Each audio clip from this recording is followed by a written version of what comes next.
तक चले Uttar Pradesh global investor summit 2023 का रविवार को समापन हो गया। लखनऊ में बीते 3 दिनों से ये कार्यक्रम चल रहा था। 10 फरवरी को यूपी ग्लोबल इन्वेस्टर समिट 2023 का उद्घाटन पीएम नरेंद्र मोदी ने किया था। इस समिट के समापन के दौरान सीएम योगी ने राज्य को मिलने वाले लाभ के बारे में बताया। समापन समारोह के दौरान समिट में भाग लेने वाले मेहमानों का आभार जताते हुए यूपी के मुख्यमंत्री योगी आदित्यनाथ ने सबको विश्वास दिलाया कि उत्तर प्रदेश निवेश का सुरक्षित स्थान होगा। उत्तर प्रदेश में आने वाला निवेश प्रदेश के विकास में तो होगा ही, साथ ही स्वयं निवेशकों के लिए भी काफी लाभकारी होगा।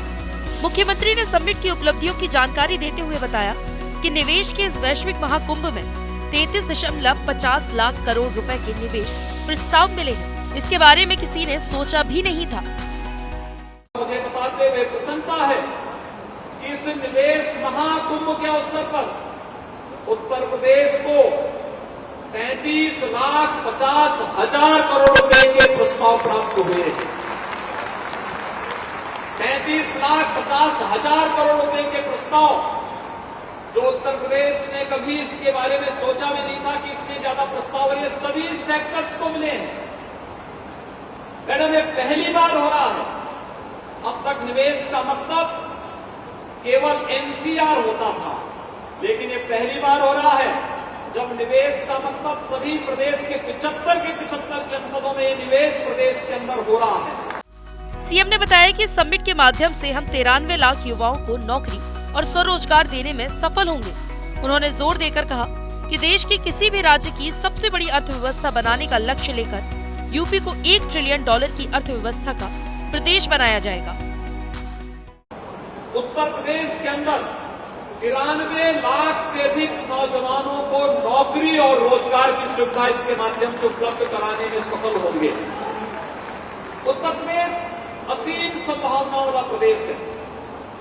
इन असीम संभावनाओं में औद्योगिक निवेश की संभावनाओं को आगे बढ़ाने के लिए जिस एक बड़े प्रयास को आदरणीय प्रधानमंत्री जी के अनुकंपा से हम लोगों ने आगे बढ़ाया है, 3 दिवसीय निवेश महाकुंभ के माध्यम से आज आपके आशीर्वाद से यह कार्यक्रम समारोह की ओर बढ़ रहा है।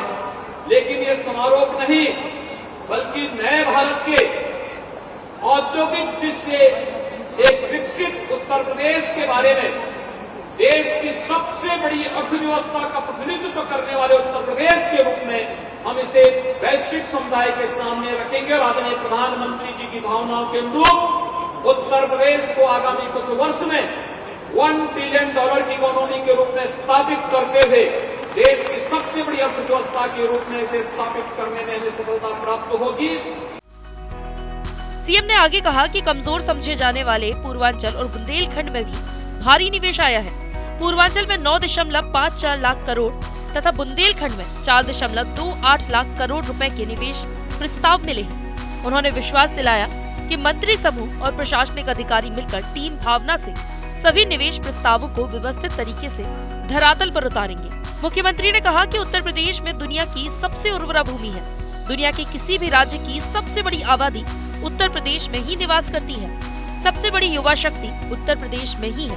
उन्होंने कहा कि 6 साल पहले उत्तर प्रदेश को बीमारू राज्य माना जाता था,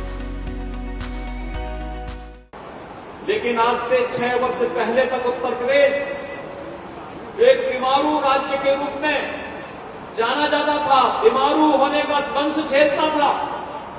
आज उत्तर प्रदेश ने अपने पुरुषार्थ और परिश्रम से इस दंश से मुक्त होने का जो संकल्प लिया, आज उसका परिणाम है कि वैश्विक व्यापारिक समुदाय उत्तर प्रदेश के अंदर यहाँ की 25 सेक्टर्स की बनी हुई आकर्षक नीतियों से आकर्षित होकर के आज निवेश करने को तत्पर हुआ है।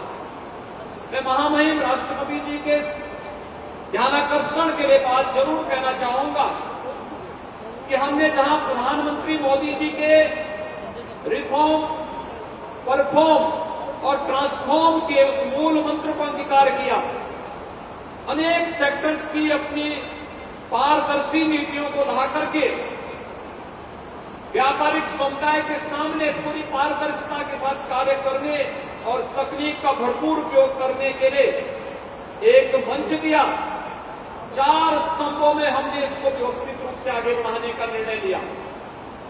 पहला जो निर्णय था कि कोई भी यहां पर व्यापारिक समुदाय या कोई भी बिजनेसमैन या कोई भी निवेशक जो उत्तर प्रदेश सरकार के किसी भी एक सेक्टर में निवेश के लिए हमारे साथ एमओयू करता है तो उनके सभी प्रकार की समस्या निवारण के लिए वहां पर पहले हम निवेश सारथी के माध्यम से उस समस्या के लिए उसे एक प्लेटफॉर्म उपलब्ध करवाएंगे। सीएम योगी ने ग्लोबल इन्वेस्टर समिट में मार्गदर्शन देने और सहभागी बनने के लिए राष्ट्रपति, प्रधानमंत्री के साथ ही केंद्रीय मंत्रीगण राजनाथ सिंह, अमित शाह, नितिन गडकरी, पीयूष गोयल, स्मृति ईरानी, अश्विनी वैष्णव, राजीव चंद्रशेखर, ज्योतिरादित्य सिंधिया तथा सभी 10 साझेदारी देशों डेनमार्क, यूएई, यूके के मंत्रियों, 9 देशों के उच्चायुक्त, देश के सभी प्रमुख उद्योगपतियों, 40 देशों के डेलीगेट समेत सभी के प्रति आभार व्यक्त किया।